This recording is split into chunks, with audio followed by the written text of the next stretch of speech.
Perhatikan sekali lagi, saya ulangi. Ini wajib untuk kita ketahui, ini wajib untuk kita mengerti supaya apa yang kita peroleh itu keberkahan ketika kita ingin untuk menjadikan ilmu merupakan metode untuk menyucikan hati kita dan jiwa kita. Karena akhlak itu merupakan perhiasan. Dia merupakan perhiasan yang sejatinya menjadikan seorang penuntut ilmu layaknya lebah yang akan mengambil manisnya dan wanginya bunga. Dan itu membedakan dia dengan lalat yang hanya menyukai tumpukan sampah yang mengeluarkan bau yang menyengat. Apa yang kemudian kita harus pahami? Ada beberapa adab yang harus kita mengerti. Syekh Bakar Abu Zaid lalu meringkas dalam beberapa tulisan sederhana tetapi penuh dengan makna. Apa sih yang harusnya kita harus mengerti tentang sikapnya seorang penuntut ilmu supaya betul-betul mendapatkan keberkahan, yaitu berupa bersihnya hati kita dan bersih. Selamat datang di channel Tauhid Istiqomah. Semoga video ini bisa membawa berkah untuk kita semua. Amin. Kita akan melanjutkan bagaimana perjalanan rutin dan intensif kita membahas tentang satu kitab yang tipis tetapi berisi samudra ilmu dan hikmah pada kehidupan kita, yaitu adalah materi Tazkiyatun Nafs. Tentunya kita sama-sama mengetahui, tentunya sama-sama memahami bahwasanya kitab ini betul-betul menjadi kitab yang sangat dibutuhkan oleh setiap penuntut ilmu. Kebutuhan kepada ilmu yang ada pada kitab ini merupakan kebutuhan primer yang tidak bisa ditinggalkan. Karena salah satu persoalan mendasar yang harus kita ketahui dan harus kita miliki, yaitu adalah kita harus memiliki hati yang bersih, hati yang diridhai oleh Allah dan hati yang dicintai oleh Allah. Seiring dengan kita beribadah kepada Allah dan seiring kita merendahkan diri kita dan menghambakan diri kepada Allah Subhanahu wa taala. Urusan akidah wajib kita pelajari, Tazkiyatun Nafs pun merupakan sesuatu yang juga wajib kita pelajari. Dan inilah yang menjadikan kita mengkaji kitab Tazkiyatun Nafs yang disusun oleh 3 ulama besar, yaitu Imam Ibnu Qayyim, kemudian Imam Ibnu Rajab dan Imam Al-Ghazali. Kumpulan dari semua materi-materi yang pernah ditulis oleh mereka dalam metode penyucian hati dan metode penyucian jiwa, supaya setiap dari kita betul-betul tahu bagaimana cara membersihkan hati dan jiwa. Kita sudah sering mengulang-ulang sebuah kata, tidak ada organ tubuh yang paling cepat kotor itu bukanlah wajah kita dan bukanlah tangan kita, tapi organ tubuh kita yang paling cepat kotor dan paling cepat keruh itu adalah hati kita. Berapa banyak orang yang di waktu pagi masih solih dan ingin melakukan kebaikan, tetapi ketika menjelang siang, hanya karena satu pandangan membekas di hatinya dan membentuk obsesi kemaksiatan yang besar. Padahal di waktu paginya dia berniat untuk melakukan kebaikan. Berapa banyak orang yang di waktu sorenya masih taat kepada Allah, maka keesokan paginya dia sudah kufur kepada Allah. Karena hati merupakan organ yang paling cepat kotor dan paling cepat lelah. Dan dia bisa berubah dalam sekejap mata, melebihi kedipan mata kita ketika kita berkedip. Nah, inilah yang menjadikan kita betul-betul tahu, kalaulah hati kita merupakan organ tubuh yang paling cepat keruh, paling cepat kotor, kita harus mengetahui betul bagaimana kita mengendalikan hati kita, supaya hati kita diberikan ketakwaan oleh Allah, supaya hati kita dikendalikan oleh Allah di dalam kebaikan. Karena untuk mendapatkan fasilitas hati kita yang dikendalikan oleh Allah di dalam kebaikan, tentunya ada usaha yang harus dilakukan, tentunya ada effort yang diberikan, supaya Allah betul-betul menjaga hati kita setiap waktunya dan setiap saatnya. Karena menjaga hati supaya tetap berada pada ketakwaan itu jauh lebih sulit daripada semua usaha yang dilakukan di atas muka bumi. Menjaga hati itu lebih susah daripada membangun gedung pencakar langit. Menjaga hati itu lebih rumit daripada mereka yang membuat jam dari berbagai macam komponen yang kecil dan lembut. Menjaga hati lebih rumit daripada membuat mobil berkecepatan tinggi dalam Formula 1. Karena sesungguhnya kalau bukan karena pertolongan Allah, tidaklah ada seseorang di atas muka bumi ini yang mampu menjaga hatinya kecuali hati yang diridhai oleh Allah Subhanahu wa taala, yang diberikan pertolongan oleh Allah Subhanahu wa taala. Nah, inilah yang menjadikan kita ingin sekali pada kesempatan intensif kita bareng-bareng dan kita bersama-sama untuk mengkaji kitab Tazkiyatun Nafs. Ini merupakan kitab yang bermanfaat bagi setiap penuntut ilmu, bermanfaat pula bagi pemateri, bermanfaat pula bagi para ustadz.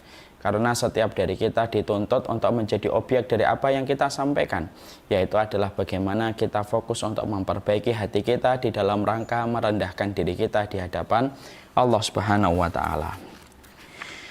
Kemarin kita pada kesempatan yang terakhir kita telah membahas bagaimana bab yang ketiga. Bab yang ketiga yang dibahas di dalam kitab tersebut adalah membahas tentang ilmu. Tentunya pada pembahasan kita kemarin kita telah membahas betapa pentingnya kedudukan ilmu. Karena sesungguhnya ilmu merupakan salah satu komponen terpenting untuk membersihkan hati kita. Banyak orang yang salah jalan ketika mereka tidak mengetahui ilmu yang benar. Akhirnya dia tidak mampu membersihkan hatinya. Akhirnya tidak mampu menyucikan jiwanya. Orang yang mendapatkan ilmu akan berbeda dengan orang yang tidak mendapatkan ilmu. Karena orang-orang yang mendapatkan ilmu, maka dengan ilmu itu akan memanggil amal sehingga lahirlah keberkahan-keberkahan dalam hidupnya. Orang yang bangun malam ketika dia faham ilmunya, dia akan beristighfar kepada Allah dan beribadah kepada Allah. Tapi kalau orang bangun malam tidak tahu ilmunya, maka dia tidak akan tahu apa yang dilakukan. Mungkin dia berada pada kesulitan dan kesusahan karena insomnia tidak bisa menjadikan dia tidur. Yang satu bisa mengambil wudhu dan sholat. Yang satu malah dia hanya memandang atap-atap rumahnya dan memandang cicak di dinding. Karena dia tidak tahu apa yang harus dilakukan pada sepertiga malam. Ketika kita melihat saudara kita melakukan kesalahan, orang yang punya ilmu, dia akhirnya ingat, oh, kewajiban seorang mukmin kepada mukmin yang lainnya itu memberikan udzur. Akhirnya dia berikan udzur supaya kemarahannya tidak sampai membalut seluruh isi hatinya dan menjadikan dia bertambah kecewa. Tapi kalau orang tidak punya ilmu, dia tidak akan pernah tahu apa itu memberi udzur kepada saudaranya. Ketika salah, emosinya yang memuncak, akhirnya terjadilah pertumpahan darah ataupun terjadi duel. Karena dia tidak tahu konsep memberi udzur semacam apa. Inilah sejatinya yang kita harus mengerti, bahwasanya proses kita ketika menjaga hati yaitu adalah dengan ilmu. Karena Allah itu tidaklah mengangkat satu kaum kecuali ilmu yang menyertainya, dan tidaklah merendahkan satu kaum kecuali karena ketiadaan ilmu yang ada, ketiadaan ilmu dalam diri mereka. Makanya ilmu menjadi salah satu komponen primer yang tidak bisa untuk kita tinggalkan supaya betul-betul hati kita bersih, supaya hati kita bening. Karena sesungguhnya menyucikan hati itu perlu modal, dan modal terbesar di dalam menyucikan hati kita adalah memerlukan ilmu. Dan inilah sejatinya kenapa kita harus selalu menuntut ilmu pada kehidupan kita, dan apa itu yang dimaksudkan dengan ilmu, dan konsekuensi apa yang didapatkan kalau orang itu tidak mencari ilmu, sudah kita sampaikan pada pertemuan 1 bulan yang lalu. Sekarang kita agak perlebar sedikit, yaitu kita ingin membahas ketika kita mengerti bahwasanya definisi ilmu sebagaimana yang dikatakan oleh Imam Ibnu Rajab. Definisi ilmu itu adalah ma qala Allah wa qala Rasul. Definisi ilmu adalah apa yang dikatakan Allah dan apa yang dikatakan Rasul. Jadi tidak setiap sesuatu pengetahuan bisa disebut ilmu secara definisi syar'i. Karena ilmu secara istilah definisi syar'i adalah perkataan Allah dan perkataan Rasul. Itulah yang disebut dengan ilmu. Jadi kalau ada arsitek, kalau kemudian ada ahli ekonom, maka dia tidak disebut dengan ilmu yang dimaksudkan di dalam konteks syariat. Walaupun itu juga ilmu, tapi ilmu duniawi yang tentunya keutamaannya tidak sama dengan keutamaan ilmu akhirat. Yang apabila dicari dengan niat yang benar, yaitu karena Allah dan membebaskan kebodohan dia di hadapan Allah, maka ilmu syar'i adalah alasan terbesar setelah iman untuk memasukkan manusia ke surganya Allah. Tentunya kita sudah mempelajari itu pada pertemuan kita. Sekarang kita agak perlebar. Setelah kita mengetahui bahwasanya ilmu itu memberikan kepada kita modal, ilmu itu menghidupkan transmisi kita supaya kita ngerti bagaimana kita membersihkan hati kita, supaya membersihkan jiwa kita, supaya hati kita bersih. Tentunya kita harus paham ilmunya. Bagaimana ilmunya menahan sabar, bagaimana ilmunya bersaudara, bagaimana ilmunya ketika kita bersama dengan teman dan sahabat-sahabat kita yang tidak sempurna, sebagaimana kita pula tidak sempurna. Bagaimana ilmunya ketika kita mengucapkan kata-kata, bagaimana ilmunya ketika kita berkeluarga. Itulah modal yang dibutuhkan di dalam kita membersihkan hati kita. Karena orang yang tidak memiliki ilmu, dia tidak akan tahu bagaimana sikap dia untuk membersihkan hatinya. Dan ketika dia tidak tahu bagaimana membersihkan hatinya, apa yang dipegang, apa yang diucapkan, apa yang diayunkan langkahnya selalu berada pada kemaksiatan yang dimurkai oleh Allah. Nah, itulah bahayanya. Tazkiyatun nafas itu perlu ilmu.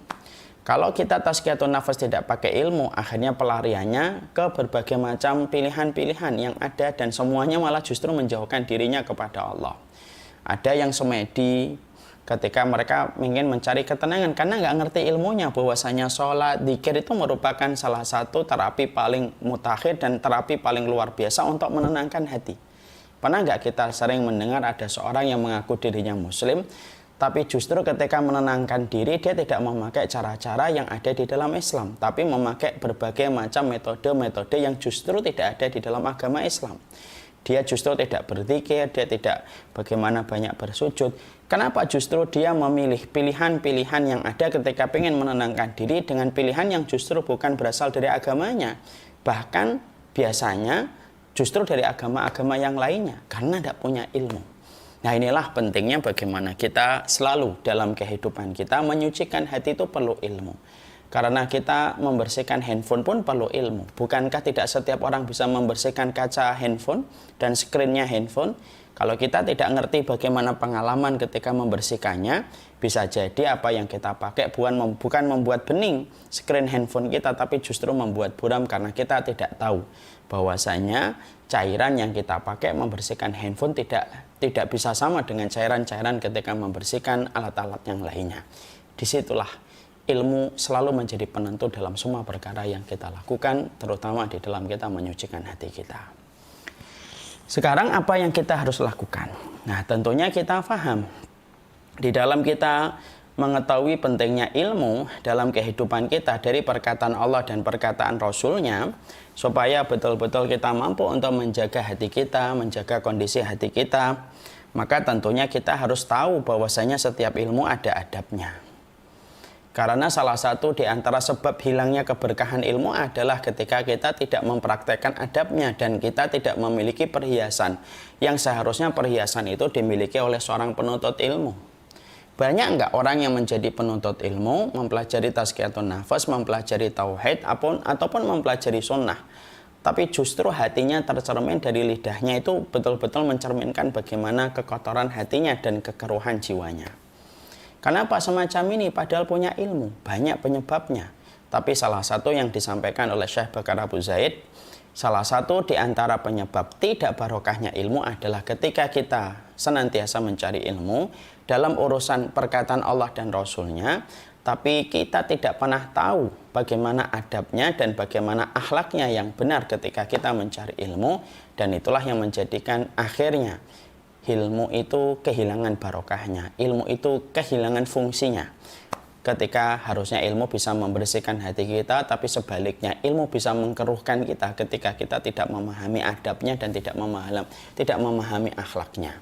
Makanya disinilah kita perlu ilmu dan akhlaknya itu betul-betul harus terjaga. Kalau ilmu sudah terjaga dengan akhlaknya, keberkahan itulah yang kita dapatkan. Dan salah satu di antara tujuan keberkahan kita ketika mencari ilmu, Allah akan jadikan hati kita dan jiwa kita bening memandang orang lain, jiwa kita dan hati kita bening berinteraksi dengan orang lain ketika kita sudah menyenandingkan atau sudah menggandingkan antara ilmu dengan kehidupan akhlak dan adab yang sejatinya kita harus mengerti dan harus kita pahami. Nah, itulah pentingnya ilmu. Makanya kita ingin pada kesempatan ini, pada khusus pertemuan kita hari ini, kita akan membahas apa sih yang kita harus miliki ketika kita harus, apa sih adab yang harus kita perhatikan ketika kita mencari ilmu. Sebelum kita membahas adab apa yang harusnya kita lakukan, akhlak apa yang harusnya kita kerjakan ketika kita mencari ilmu, tentunya ada salah satu perkataan hikmah yang bisa menjadi renungan untuk kita semuanya. Dan renungan ini menunjukkan betapa pentingnya kehidupan ilmu, kehidupan akhlak ketika kita mencari ilmu. Apa itu perkataan hikmah yang sejatinya diperlukan untuk menjadi renungan bagi kita dalam aktivitas kita mencari ilmu ketika kita paham ilmu itu sangat membutuhkan akhlak sebagaimana makan itu membutuhkan minuman. Para ulama kemudian mengatakan, diterangkan di dalam kitab Tadhkiratus Sami' wal Mutakallim. Al-ilmu salah satu asbarin. Man dakhala fi syibril awal takabbara, wa man dakhala fi syibri tsani tawadhu'a, wa man dakhala fi syibri tsalis alima annahu ma ya'lam.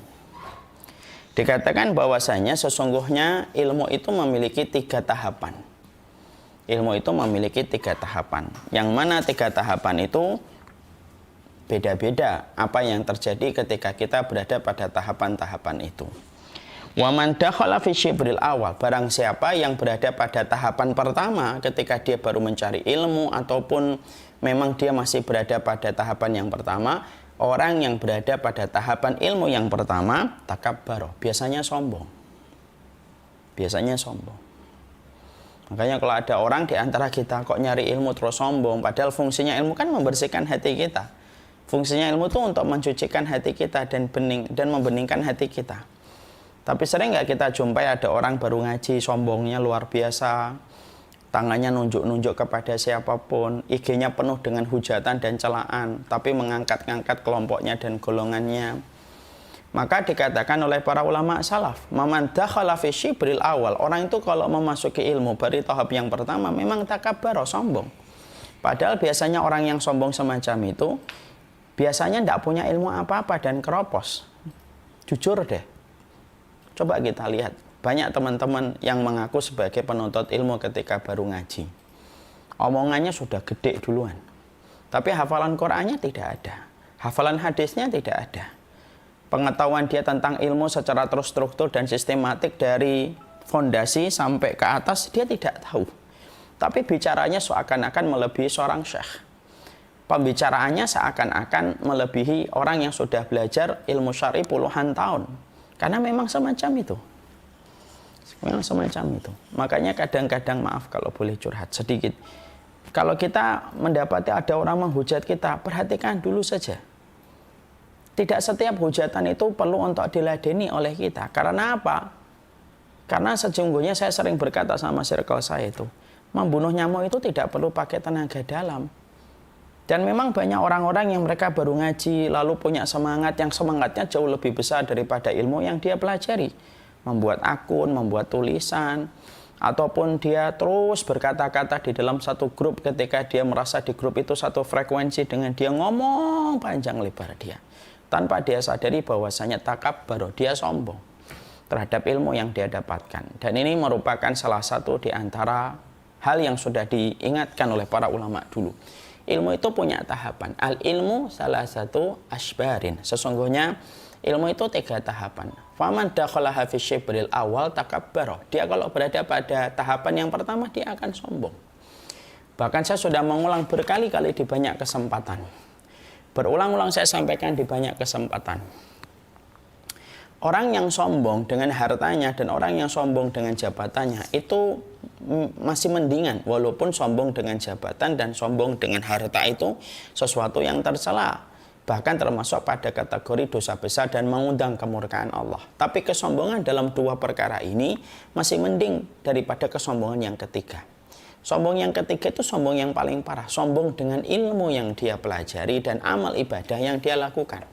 Kenapa? Orang yang sombong dengan hartanya, hartanya kelihatan. Yang sombong dengan jabatannya, jabatannya memang kelihatan. Tapi orang yang sombong dengan ilmu dan ibadah itu terus gimana? Ilmunya juga cetek. Dan ketika dia baru ceteknya saja itu pun juga belum tahu semuanya. Dan dia pun kalau ketika cetek belum tentu semuanya yang dia pelajari itu benar 100%. Dan amal ibadah yang dia lakukan juga belum tentu diterima oleh Allah. Tapi sudah pandai untuk menghujat. Sudah pandai untuk kemudian memvonis orang. Sudah pandai untuk menyesatkan orang. Sana nggak antum-antum jumpai orang-orang yang baru ngaji gitu. Terlibat pada satu kelompok yang menghujat gitu. Terus komentar dan komentarnya terkadang Masya Allah. Komentarnya tidak menakar bagaimana kemampuan dirinya. Hafalan Qur'annya mentok, hafalan hadisnya mentok.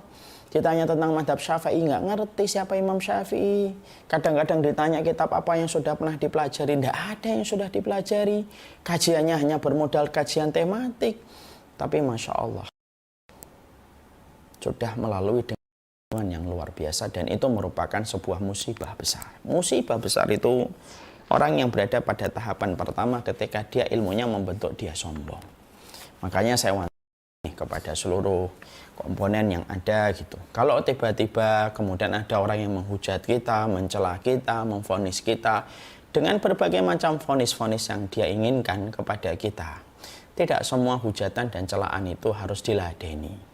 Hidup kita terlalu berharga kalau meladeni orang yang seharusnya hidup kita terlalu berharga untuk meladeni orang yang memang tidak punya kapasitas untuk merenggut dan mengambil konsentrasi hal-hal besar yang harusnya kita lakukan. Kita ini punya sesuatu yang besar. Dan jangan sampai kita teralihkan pandangan kita pada sesuatu yang besar hanya karena komentar-komentar orang yang sejatinya tidak memiliki apa-apa dalam setiap komentar yang dia ucapkan. Ya. Dan kita harus mengerti betul bahwasanya hujatan orang itu hanya sepanjang lidahnya dan tidak lebih daripada itu. Maka yang kedua, waman dakhalaha fi shibri tsani tawadhu'a. Orang kalau sudah memasuki tahapan ilmu yang kedua, dia akan tawadhu. Ini saya pernah mendapati sebuah kisah nyata dari seorang ikhwan. Dibilang seorang ustaz. Dia berkata, beberapa tahun lalu ketika saya hidup pada satu komunitas, saya tuh orang gampang sekali memvonis orang lain. Sampai akhirnya saya diberikan kesempatan bermuamalah dengan banyak kita, bermuamalah lagi dengan para ulama, bermuamalah lagi dengan banyak masyayikh. Saya akhirnya tahu, saya akhirnya paham betapa parahnya manusia betapa parahnya saya dulu ketika begitu gampang untuk mencela dan menghujat orang. Akhirnya beliau, Masya Allah, tawadhu. Luar biasa, sudah berilmu, tawadhu. Maka kemudian yang kedua, tahapan ilmu yang kedua itu adalah kita akan menjadi orang yang tawadhu. Wa man dakhala fi shibri tsalis alima annahu ma ya'lam. Kalau kemudian dia sudah memasuki tahapan yang ketiga, dia baru sadar kalau dia itu tidak tahu apa-apa. Akhirnya dia belajar karena merasa dia tidak tahu apa-apa. Dia tidak akan menyempatkan diri untuk mujadalah, dia tidak akan pernah melibatkan dirinya dengan jidal, dia tidak akan perlu memperlihatkan dirinya dengan kesombongan. Karena dirinya tahu bahwasanya dirinya itu belum tahu apa-apa dibandingkan semua ilmu dan samudra ilmu yang ada di hadapannya. Dan inilah yang kita inginkan. Kita ingin bahwasanya ilmu yang menjadi komponen penting dan menjadi kebutuhan primer untuk membersihkan hati dan membersihkan jiwa, kita itu ingin banget supaya betul-betul ini akan menjadi sebuah perkara yang betul-betul membuat kita tawadhu dan membuat kita merasa tidak tahu apa-apa. Makanya inilah yang menjadikan kita, kalau kita sudah mengetahui bahwasanya diri kita ingin sekali untuk mendapatkan komponen penting bagaimana menjaga hati kita dan menjaga jiwa kita, maka pastikan kita harus mengerti adabnya, kita harus mengerti akhlaknya, supaya betul-betul apa yang kita tuju mendapatkan keberkahan ketika disertai dengan komitmen keberkahan akhlak yang kita miliki dan kita punya dalam kehidupan kita menjadi penuntut ilmu. Ya, makanya Masya Allah kita harus paham ya, seorang penuntut ilmu itu harus bagaimana madu, sebagaimana lebah. Lebah itu selalu mengambil yang baik. Dan harusnya penuntut ilmu jangan melihat dirinya sebagaimana lalat, yang dia selalu lebih yakin dan lebih senang dengan sampah dan tumpukan-tumpukan yang berbau daripada bunga yang mengeluarkan wanginya. Nah, inilah yang menjadikan kita, kalau kita ingin menjadi penuntut ilmu supaya sifat kita sebagaimana lebah dan bukan sebagaimana lalat, pastikan kalau diri kita ingin menjadi lalat yang mengambil manisnya bunga, kita harus memiliki perhiasan untuk memantaskan kita menjadi lebah, supaya apa yang kita ambil wanginya ilmu yang sejatinya bisa memberikan keberkahan pada kehidupan kita. Janganlah kita di dalam mencari ilmu tidak memiliki akhlak, tidak mengetahui bagaimana adabnya. Karena ketika kita tidak mengetahui adabnya, ketika tidak mengetahui akhlaknya, maka kita tidak lebih sebagaimana lalat, di mana lalat itu menyukai dan mencintai tumpukan sampah yang mengeluarkan bau yang menyengat. Itu lebih menarik dirinya daripada wanginya bunga yang menyebarkan aroma wangi di sekitarnya. Makanya kan Masya Allah, sulit untuk meyakinkan kepada lalat bahwasanya bunga itu lebih baik daripada tumpukan sampah. Sekarang apa yang kemudian kita harus pahami?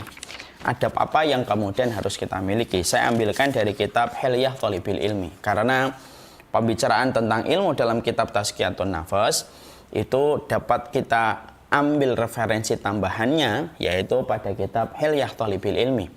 Pada kitab Hilyah Thalibil Ilmi, di situ diterangkan beberapa adab yang harusnya dimiliki oleh seorang penuntut ilmu. Kenapa ini kita perhatikan, sekali lagi saya ulangi. Ini wajib untuk kita ketahui, ini wajib untuk kita mengerti, supaya apa yang kita peroleh itu keberkahan ketika kita ingin untuk menjadikan ilmu merupakan metode untuk menyucikan hati kita dan jiwa kita. Karena akhlak itu merupakan perhiasan. Dia merupakan perhiasan yang sejatinya menjadikan seorang penuntut ilmu layaknya lebah yang akan mengambil manisnya dan wanginya bunga. Dan itu membedakan dia dengan lalat yang hanya menyukai tumpukan sampah yang mengeluarkan bau yang menyengat. Apa yang kemudian kita harus pahami? Ada beberapa adab yang harus kita mengerti. Syekh Bakar Abu Zaid lalu meringkas dalam beberapa tulisan sederhana tetapi penuh dengan makna. Apa sih yang harusnya kita harus mengerti tentang sikapnya seorang penuntut ilmu supaya betul-betul mendapatkan keberkahan, yaitu berupa bersihnya hati kita dan bersihnya jiwa kita. Yang pertama, kita lihat pada tulisan ini. Inilah sejatinya yang kita harus mengerti adab-adab sebagai penuntut ilmu. Yang pertama, yaitu adalah mengimani bahwasanya ilmu itu merupakan bagian dari ibadah. Berarti kalau dia merupakan bagian dari ibadah, berarti konsekuensi dari poin yang pertama ini, yang pertama berarti niatnya harus karena Allah. Bukan karena ingin mendapatkan pujian, bukan karena ingin membangun posisinya yang tinggi di antara keramaian manusia. Ini konsekuensi yang pertama. Konsekuensi yang kedua, kalau kemudian ini merupakan ibadah, berarti yang kita harus perhatikan ini harus betul-betul tauqifi, harus kita ambil dari Rasulullah Shallallahu Alaihi Wasallam. Tidak boleh kita ambil dari siapapun manusia, tapi harus kita ambil dari Rasulullah Shallallahu Alaihi Wasallam sebagaimana yang difahami Nabi ketika mendapatkan wahyu yang turun dari Allah Subhanahu Wa Taala. Dan disinilah kita paham ilmu itu memang sejatinya adalah ibadah. Jadi di sini pada poin yang pertama kita juga paham, oh berarti ibadah itu bukan hanya ruku', oh ibadah itu bukan hanya sujud, termasuk pula ibadah yaitu adalah ketika kita mencari ilmu. Dan ingat, di balik setiap ilmu yang kita kaji, di balik duduknya kita di depan monitor, di balik duduknya kita di majelis-majelis masjid ataupun musola, ataupun rumah-rumah Quran yang kita pelajari dan pondok pesantren yang kita datangi, maka sesungguhnya di balik itu ada pahala yang besar. Karena ibadah yang mendatangkan pahala yang berat ketika ditimbang di dalam mizan kebaikan kita, yaitu adalah ketika kita mencari ilmu dan tidak pernah letih dan lelah untuk mencari ilmu. Makanya sampai Imam Syafi'i itu berkata, thalabul ilmi afdalu min sholatin nafilah. Sesungguhnya mencari ilmu itu lebih utama daripada sholat sunnah. Jadi sholat sunnah itu kalah keutamaannya dibandingkan ketika mencari ilmu. Makanya kalau boleh saya ilustrasikan, kalau ada orang yang sholat dimulai dari jam 4, tadi kita mulai jam 4, kemudian dia sholat sunnah 2 rakaat, sholat sunnah 2 rakaat, sholat sunnah mutlak. Sama dengan porsi waktu ketika kita belajar tazkiyatun nafas pada kesempatan hari ini, kita pelajari tazkiyatun nafas sampai jam 5 materi kita insya Allah, maka dia baru selesai sampai kemudian jam 5 sholat 2 rakaat salam dengan kita yang membuka laptop, mendengarkan handphone sampai 1 jam. Maka kalau dua-duanya ikhlas, orang yang mendengarkan kajian sambil duduk, sambil dia mencatat, sambil dia mengingat, sambil memasukkan ke hati dan pikirannya, itu jauh lebih utama daripada orang yang sholat nafilah 2 rakaat salam, 2 rakaat salam, 2 rakaat salam sampai menghabiskan 1 jam. Kenapa? Allah paling senang ketika didatangi dengan ilmu yang dipelajari oleh makhluk dan hambanya. Nah ini penting, supaya kemudian kita betul-betul paham. Berarti ketika ilmu disebut merupakan bagian dari ibadah, sebagaimana para ulama mengatakan, al-ilmu sholatus sirri wa ibadatul qalbi. Dikatakan di dalam banyak sekali fatwanya para ulama, ilmu itu adalah sholat yang rahasia dan ibadahnya hati. Dan itu sholat itu ada sholat anggota badan, ada sholat yang dilakukan anggota hati kita, yaitu adalah ketika kita menuntut ilmu, dan itu merupakan bagian dari perkara yang kita harus pahami. Berarti betul-betul harus menjaga niat. Hati-hati. Ilmu itu ibaratnya mata pisau yang bisa membawa dua sisi yang saling kontradiktif. Kalau ilmu dipelajari dengan niat yang benar, tidak ada balasan untukku kecuali surga yang begitu tinggi.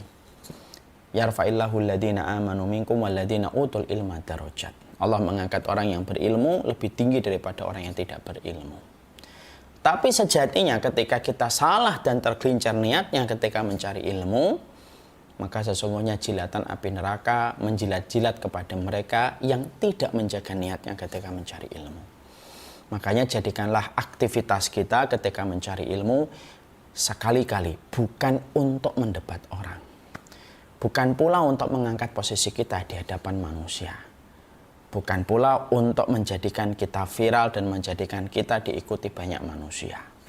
Seluruh niat itu hapus. Niatkan karena Allah. Apa yang terjadi setelah itu, sesungguhnya kita hanya berharap kepada Allah dari apa yang kita pelajari, membuahkan kelapangan menuju kepada surganya Allah Subhanahu wa Ta'ala. Antum pingin melewati sirat, dimudahkan oleh Allah dan dijaga oleh Allah ketika melewati jembatan yang paling menakutkan dan paling mengkhawatirkan, di mana membelah antara surga dengan neraka. Tidak ada yang bisa menyelamatkan ketika kita melewati sirat, kecuali salah satunya adalah orang yang terus membekali hidupnya dengan ilmu dan tidak ada niat yang dia miliki kecuali adalah karena Allah Subhanahu wa Ta'ala. Emang kalau kita melewati sirat dijaga oleh Allah ketika mencari ilmu, Ustaz? Iya. Mana dalilnya? Sudah sering saya sampaikan. Man salaka tariqan yaltamisu fihi ilman, sahalallahu tariqan ila jannah. Barang siapa yang melapangkan jalannya untuk mencari ilmu, Allah akan melapangkan jalannya untuk menuju kepada surga. Disebutkan dua kali kata jalan, tariqan. Tariq yang pertama, jalan yang kita lewati di atas muka bumi. Tariq yang kedua yang dimaksudkan pada hadis itu, yaitu adalah jalan, yaitu sirat yang membentang antara surga dengan neraka. Nah, itulah yang kita harus pahami. Yang kedua yang kita harus pahami adalah mengikuti jalan salafus salih. Artinya bahwasanya referensi ilmu yang kita dapatkan merupakan referensi yang kita ambil dan kita petik dari generasi salafus salih. Siapa itu generasi salafus salih? Sahabat Nabi ridwanullah alaihim. Mereka yang melihat Nabi, beriman kepada Nabi dan mati dalam kondisi beriman. Kemudian setelah mereka tabi'in, orang yang melihat para sahabat kemudian beriman kepada apa yang disampaikan oleh Rasulullah dan mati dalam kondisi beriman. Dan tabi'ut tabi'in, orang yang melihat tabi'in dan orang yang beriman dengan apa yang didakwahkan Rasulullah dan mati dalam kondisi beriman. Itulah yang disebut dengan generasi salafus salih. Jadi salaf itu bukan kelompok, salaf itu bukan golongan. Salaf itu jalan dalam kehidupan ilmu kita yang merujuk kepada 3 generasi pertama yang betul-betul telah mendapatkan legitimasi dan garansi dari Allah Subhanahu wa Ta'ala. Bukan kelompok. Makanya saya kalau ditanya salafi enggak? Kalau salafi itu nama kelompok yang merujuk kepada kelompok dan merujuk kepada golongan, bahwasanya salafi itu berarti ustadznya ini, radionya ini, saya bukan salafi. Tapi kalau kemudian ditanya salafi itu adalah komitmen setiap manusia untuk merujuk setiap apa yang dia ucapkan dan apa yang dia perbuat sesuai dengan generasi para sahabat, tabi'in dan tabi'ut tabi'in. Semua dari kita diwajibkan untuk merujuk kepada generasi salafus salih tanpa terkecuali karena tidak ada harga tawar di sini. Makanya Nabi mengatakan khairul quruni qarni tsummal ladzi yalunahum tsummal ladzi yalunahum. Sebaik-baik itu adalah masaku, yaitu para sahabat, masa setelahnya yaitu generasi tabi'in, masa setelahnya yaitu generasi tabi'ut tabi'in. Ini merupakan sebuah kewajiban dari adab kita, supaya kita tidak terkena faham filsafat, sekulerisme, liberalisme, pluralisme, apalagi sosialisme. Dan biasanya orang akan terjebak kepada isme-isme semacam ini ketika mereka tidak mengembalikan referensi mendasar pada ilmu yang dia dapatkan, berpulang kepada apa yang dikatakan oleh para sahabat, tabi'in dan tabi'ut tabi'in. Ustadz, kenapa harus 3 generasi itu, Ustadz? Karena mereka lah yang melihat bagaimana Rasulullah ketika menyampaikan maksud dari agama ini. Mereka itu saksi mata, para sahabat itu saksi mata. Dan saksi mata itu menerangkan yang benar. Saya ambilkan sebuah ilustrasi analogi yang gampang. Kita misalkan ada kejadian kecelakaan di depan pasar, ada motor tiba-tiba nabrak pintu mikrolet yang dibuka secara mendadak. Akhirnya motornya nabrak pintu tersebut. Penumpangnya tidak apa-apa karena dia belum sempat turun, baru membuka pintu. Motornya jatuh. Kemudian mungkin penumpang atau pengendara motornya jatuh, kemudian terbentur dengan pintunya patah. Ketika ada kejadian itu, polisi datang ke TKP. Yang akan ditanya sama polisi itu siapa? Apakah saksi mata atau saksi telinga? Saksi mata. Yang dicari saksi mata. Dia tidak akan mencari saksi telinga. Karena kalau kisah ini sudah berlanjut 1 orang, 2 orang, 3 orang di pasar, berlanjut lagi ke tengah pasar, berlanjut lagi ke dalam pasar, berlanjut lagi dari pasar pulang ke rumah, sudah beda. Kejadiannya hanyalah kemudian pintu yang terbuka ditabrak sama motor ketika motor itu nyalipnya dari sebelah kiri. Pintunya patah tapi tidak berakibat parah. Coba kalau sudah bawa ke rumah, maka ceritanya sudah berubah. Oh, itu angkotnya berhenti mendadak. Kemudian motornya berhenti sampai kemudian melompat 200 meter. Sudah tambahannya banyak. Kenapa? Karena saksi telinga itu selalu tidak sama dengan fakta yang terjadi. Makanya polisi itu kalau ada kejadian olah TKP, maka polisi selalu mencari saksi mata, tidak mencari saksi telinga. Maka disitulah kita paham kenapa harus para sahabat Nabi. Kita harus menyamakan agama kita dengan sahabat Nabi. Pemahaman kita di dalam memahami Al-Quran dan memahami hadis. Karena mereka lah saksi mata. Ketika Quran itu diturunkan pada kehidupan. Sebagaimana ketika kita mendengar ada satu sungai, ada aliran mata air. Kita dari pusat mata airnya, misalkan rumah kita yang mendapatkan aliran air itu sekitar jaraknya 10 km dari pusat mata air. Dan orang berkata, ini aliran air ini ada racunnya. Apa yang kita lakukan? Bukan kemudian kita langsung menolak mata air itu. Yang kita lakukan, kita datangin pusat mata airnya. Supaya tidak mendapatkan racun yang tersebar di tengah-tengah perjalanan air sebelum sampai ke rumah kita yang jaraknya 10 km dari pusat mata airnya. Kalau kita datangi ke pusat mata airnya, mungkin tidak ada racunnya. Karena racun itu baru ada di tengah perjalanan ketika aliran air itu melewati pabrik kimia. Itu analoginya. Berarti disitulah kita akhirnya paham. Berarti harus mengikuti salafus sholih. Dan salafus sholih itu bukan kelompok, bukan golongan. Dan kalaupun kita mengikuti salafus sholih itu tanggung jawab kita di hadapan Allah. Antum, kalau kemudian tidak disebut salaf oleh orang lain dan teman-teman antum, tidak usah sedih. Mengikuti salafus sholih itu ibadah yang kita pertanggungjawabkan di hadapan Allah. Tidak perlu bagi kita itu merisaukan, perkataan manusia menggelisahkan kita, disebut ini nggak sunnah, ini nggak salaf, nggak apa-apa. Tapi yang terpenting kita harus berkomitmen. Apa yang kita perbuat, apa yang kita ucapkan betul-betul berdasarkan dalil. Sebagaimana rujukan yang ada pada ulama-ulama terdahulu. Itu yang paling penting. Komentar manusia, tidak usah diikutin. Tidak akan ada habisnya kita untuk memelihara setiap perkataan manusia. Makanya inilah yang menjadikan saya memahami. Mengikuti sunnah itu ibadah. Dan tidak ada tanggung jawabnya kita untuk kemudian mencari legitimasi di antara manusia. Tidak ada. Makanya ini merupakan kewajiban kita untuk mencari ilmu yang kedua. Yang ketiga, yaitu adalah senantiasa takut kepada Allah Subhanahu wa Ta'ala, sebagaimana perkataan dari Imam Ahmad. Aslul ilmi khasyatullah. Sesungguhnya asal muasal pangkalnya ilmu itu rasa takut kepada Allah. Jadi kalau orang memiliki ilmu akan semakin mengerti betapa besarnya Allah dan betapa berkuasanya Allah. Sehingga semakin rasa takutnya itu kepada Allah semakin besar. Dan tentunya sudah berulang-ulang kita mengetahui kenapa, apa bedanya takut kepada Allah dengan takut kepada manusia. Beda. Takut kita kepada manusia menjadikan kita menjauh dari manusia itu. Takutnya kita kepada Allah menjadikan kita semakin mendekat kepada Allah. Lah kalau kita sebagai penuntut ilmu tidak takut kepada Allah, gimana kita akan mendekat kepada Allah? Tidak punya ketakutan sama Allah kok. Makanya penuntut ilmu ketika dia itu memiliki rasa takut, setiap penuntut ilmu ketika dia memiliki rasa takut, maka rasa takut itulah yang akan mendorong dia, memberikan motivasi kepadanya untuk terus mendekat kepada Allah. Dan tidak ada jembatan yang paling cepat yang menghubungkan dia dengan Allah kecuali ketakutan dia kepada Allah Subhanahu wa Ta'ala.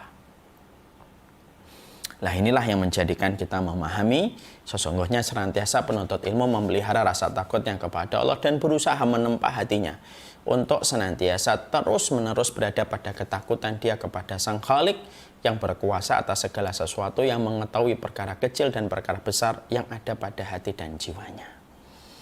Kemudian yang keempat, selalu menjaga sifat muraqabah. Selalu menjaga sifat muraqabah itu artinya adalah dia selalu merasa diawasi oleh Allah Subhanahu wa taala. Ya. Maka kemudian sampai dikatakan sesungguhnya dia selalu menjaga bagaimana sifat dia itu merasa diawasi oleh Allah. Artinya setiap penuntut ilmu itu harus menjadi walinya Allah ketika di tengah keramaian dan menjadi walinya Allah di tengah kesepian. Baik di antara ramai ataupun kesepian, dia tidak pernah berbeda, sama saja. Dia selalu merasa diawasi oleh Allah. Dan dia selalu berusaha untuk tidak pernah membedakan antara kondisi sembunyinya dan kondisi ketika dia dilihat oleh orang. Makanya ini merupakan salah satu di antara perhiasan ilmu. Karena orang-orang yang sejatinya mereka sudah menjalankan hal-hal semacam ini, disinilah kita akan mendapati sebagaimana firman-Nya Allah, wattaqullaha wa yu'allimukumullah. Bertakwalah kamu kepada Allah. Sudah bertakwa kamu kepada Allah, Allah yang akan ngajarin kamu apa yang kamu tidak ketahui. Makanya seseorang itu harus merasa muraqabah, dia diawasi oleh Allah. Penuntut ilmu ketika dia merasa diawasi oleh Allah, dia akan terus bergerak dalam setiap kebaikan, setiap apa yang dia jalankan terirama, harmonis dengan semua yang dia kerjakan ketika dia tahu bahwasanya Allah tidak pernah luput dan tidak pernah melewatkan pandangannya kepada apa yang dilakukan oleh setiap makhluk. Kemudian sifat yang keenam diterangkan, yaitu adalah qanaah, rendah hati dan tidak sombong. Artinya betul-betul dia itu tidak sombong. Ya. Bahkan kita mendapati ada salah satu di antara yang disampaikan di sini. Sesungguhnya Amr bin Aswad, salah satu ulama, beliau itu kalau jalan, nah dia pegangi tangan kirinya. Ya, kalau pulang dari masjid dia pegangi tangan kirinya. Kenapa? Dia lalu kemudian ditanya alasannya, karena aku khawatir menjadi munafik. Munafik kan orang yang sombong dengan ilmunya. Dan kemudian beliau itu pegang tangan kirinya supaya kalau berjalan tidak terkesan menjadi orang yang sombong ketika tangannya dikibas-kibaskan. Masya Allah ya. Luar biasa. Itu menunjukkan bahwasanya sesungguhnya para ulama terdahulu adalah mereka itu adalah sombong. Para ulama itu adalah menjauhi sifat kesombongan. Makanya di sini salah satu kemudian yang disampaikan oleh Amr bin Aswad al-Ansi, beliau mengatakan, waspadalah kalian terhadap penyakit para tirani, para raja, yaitu kesombongan. Karena sombong, tamak, dan iri merupakan dosa pertama yang dilakukan sebagai maksiat kepada Allah. Nah, ini kesombongan. Nah, sikap lancangmu kepada guru itu kesombongan. Makanya salah satu penuntut ilmu itu harus mengerti adabnya kepada seorang ustadz yang mengajar dia, seorang guru yang mengajar dia. Tidak boleh berkata-kata tanpa dia kemudian terkontrol sampai kemudian melampaui apa yang disampaikan oleh orang yang telah mengajari dia. Nah, ini merupakan salah satu bentuk di antara hal yang harus dijaga. Hari ini, terutama di masyarakat Jakarta, banyak sekali mereka yang menganggap bahwasanya para ustadz itu yang mengajarkan kepadanya ilmu agama itu seakan-akan terkadang secara tidak sadar kadang-kadang diremehkan, direndahkan. Sehingga akhirnya berakibat kepada ketidakberkahan dari ilmu yang mereka dapatkan ketika mereka tidak memuliakan orang-orang yang mengajar mereka. Dan inilah yang menjadikan penuntut ilmu harus senantiasa memiliki sifat kerendahan hati. Seorang penuntut ilmu sesuksanya mereka itu harus memperhatikan bagaimana kerendahan hatinya. Barang siapa yang dia merendahkan dirinya karena Allah, maka Allah yang akan mengangkat posisi dan kedudukannya di antara orang-orang yang beriman. Merendahkan itu bukan berarti kita rendah. Rendahkanlah diri kita serendah-rendahnya sampai tidak ada lagi yang mampu merendahkan kita. Karena itulah sejatinya kita ini merendahkan diri kita. Yang keenam, yaitu sifatnya adalah qanaah dan zuhud. Qanaah dan zuhud itu artinya sesungguhnya dia itu menghindari perkara-perkara yang haram, perkara-perkara yang syubhat. Karena zuhud itu bukanlah ketika kita compang-camping, bukan. Tapi zuhud itu adalah ketika kita selalu menjaga komitmen diri kita. Kalau menjadi penuntut ilmu ya jangan makan yang haram. Kalau jadi penuntut ilmu ya jangan makan yang syubhat. Karena ketika engkau makan yang haram, ketika engkau makan yang syubhat, maka pada saat itulah keberkahan ilmu akan sirna.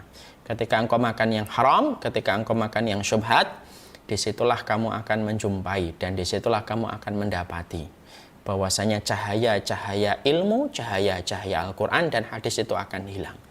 Penuntut ilmu itu harus menceraikan talak bain, talak 3 kepada setiap perkara haram. Makanya kalau ada penuntut ilmu masih setia mengambil yang haram, dia tidak akan sampai kepadanya ilmu, tidak akan sampai kepadanya hidayah, tidak akan sampai kepadanya cahaya. Makanya komitmen yang pertama ketika mereka mencari ilmu, seharusnya mereka betul-betul meninggalkan perkara-perkara yang haram. Kemudian yang ketujuh, berhias dengan keindahan ilmu. Berhias dengan keindahan ilmu itu adalah dia akan berhias dengan sejatinya sifat-sifat yang harusnya dimiliki oleh penuntut ilmu. Penuntut ilmu itu ya artinya dia dalam kondisi yakin kepada ilmu dan konsisten kepada kebenaran, kemudian menghindari perbuatan yang sia-sia. Dia kemudian tidak menyibukkan dalam perkara-perkara yang tidak bermanfaat. Tontonan-tontonan yang kiranya tidak memberikan keberkahan pada dirinya itu harus dia tinggalkan. Dan itulah sejatinya penuntut ilmu, berhias dengan keindahan ilmu. Kemudian berhias dengan kesopanan, artinya dia betul-betul memiliki akhlak yang baik. Makanya tadi saya sampaikan, kalau ada penuntut ilmu, ketika penuntut ilmu dia betul-betul tidak memiliki akhlak yang baik, tidak memiliki adab yang baik, tidak akan pernah dia mendapatkan apa yang dia dapatkan menjadi manfaat dan menjadi petunjuk. Karena sesungguhnya ilmu itu sangat membutuhkan kesopanan. Makanya orang yang sopan itu sejatinya adalah orang yang mampu membeli hati manusia, yang tidak bisa dibeli dengan uang. Berapa banyak orang ketika menyangka dia bisa membeli orang lain dengan uang, tapi tidak setiap orang itu bisa dibeli dengan uang. Tapi sesungguhnya setiap orang bisa dibeli dengan kesopanan dan kerendahan hati kita. Itulah sejatinya penuntut ilmu. Kemudian berjiwa kesatria artinya dia yakin kepada jalan kebenaran dari ilmu yang dia pelajari. Dia harus betul-betul paham bahwasanya kebenaran itu tidak mendekatkan ajal. Dia harus yakin kebenaran itu tidak pernah menjauhkan rezeki.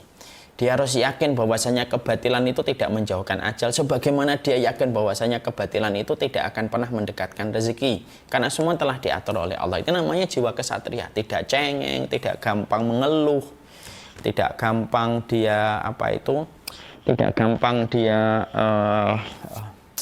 memprotes tentang semua perjalanan dia untuk mencari ilmu, maka dia harus bersifat kesatria. Kemudian yang terakhir, tentunya dia harus menjauhi kemewahan-kemewahan, karena sesungguhnya kemewahan ini merupakan salah satu perkara yang bisa menjadikan seseorang itu dininak bubukkan dengan semua kemewahan-kemewahan yang didapatkan sampai akhirnya dia tidak akan mendapatkan ilmu. Nah, inilah sejatinya yang harus kita mengerti. Jadi ini sebagian dari adab-adab penuntut ilmu. Kenapa kita harus mengetahui ini?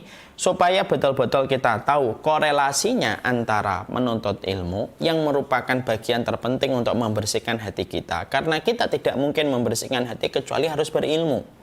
Dan berilmu adalah perkataan Allah, berilmu itu adalah perkataan Rasulullah Sallallahu Alaihi Wasallam. Dan ini merupakan kewajiban. Tidak akan ada orang yang mampu membersihkan hatinya dalam kondisi yang diridhoi oleh Allah kalau dia tidak punya ilmu. Sekali lagi saya ulangi. Tidak akan mungkin orang itu membersihkan hatinya. Tidak akan mungkin orang itu membersihkan jiwanya kalau dia tidak memiliki ilmu. Karena ilmu itu merupakan komponen penting untuk membersihkan hati seseorang. Karena segala sesuatu membersihkan itu harus perlu ilmunya. Karena apa? Setiap benda yang menjadi objek untuk kita bersihkan itu sesungguhnya kemudian beda-beda. Membersihkan kamar mandi berbeda dengan membersihkan TV. Membersihkan TV berbeda dengan membersihkan komputer. Membersihkan komputer berbeda dengan membersihkan kacamata. Cairannya aja berbeda.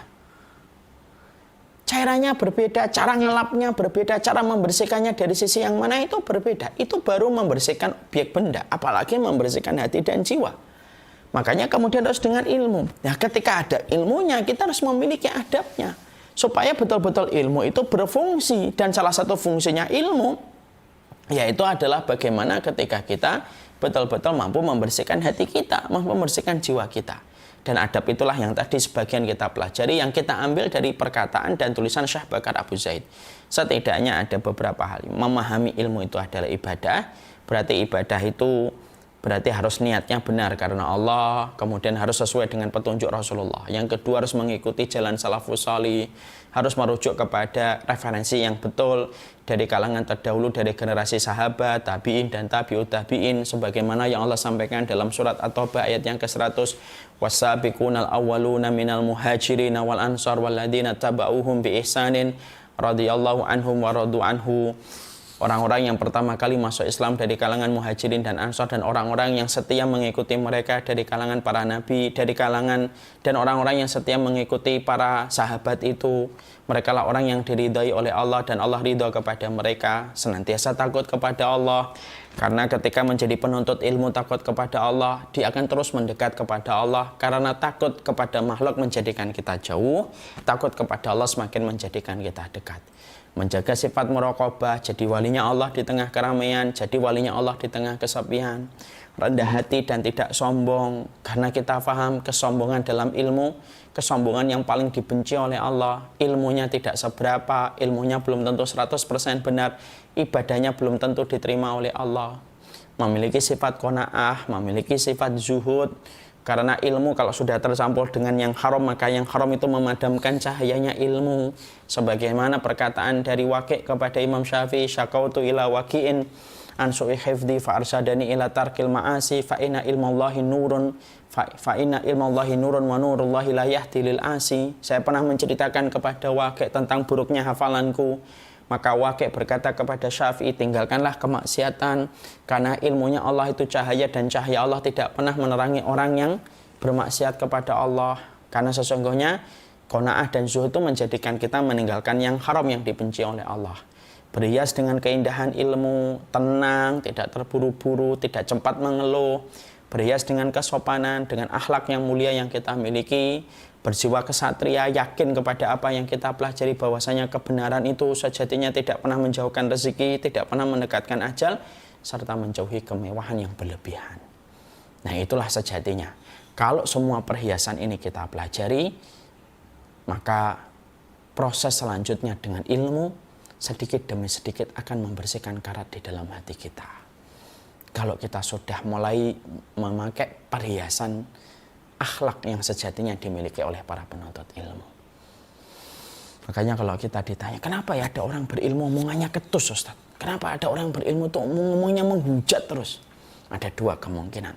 Bisa jadi penilaian kita salah. Mungkin dia bukan berilmu, tapi dia merasa tahu padahal tidak ada ilmunya. Atau yang kedua, bisa jadi dia itu baru tahapan yang pertama dengan kesombongan. Atau yang ketiga, yang ketiga itu bisa jadi dia tidak paham ilmunya dan adabnya, sampai ilmu yang dia pelajari tidak membersihkan hatinya dan tidak menyucikan jiwanya. Wallahu a'lam bishawab. Nah, inilah yang kita pelajari masih pada pembahasan yang ketiga. Ilmu kaitannya dengan tazkiyatun nafas, dan kaitan ilmu dengan perhiasan yang sejognyanya dimiliki oleh seorang penuntut ilmu.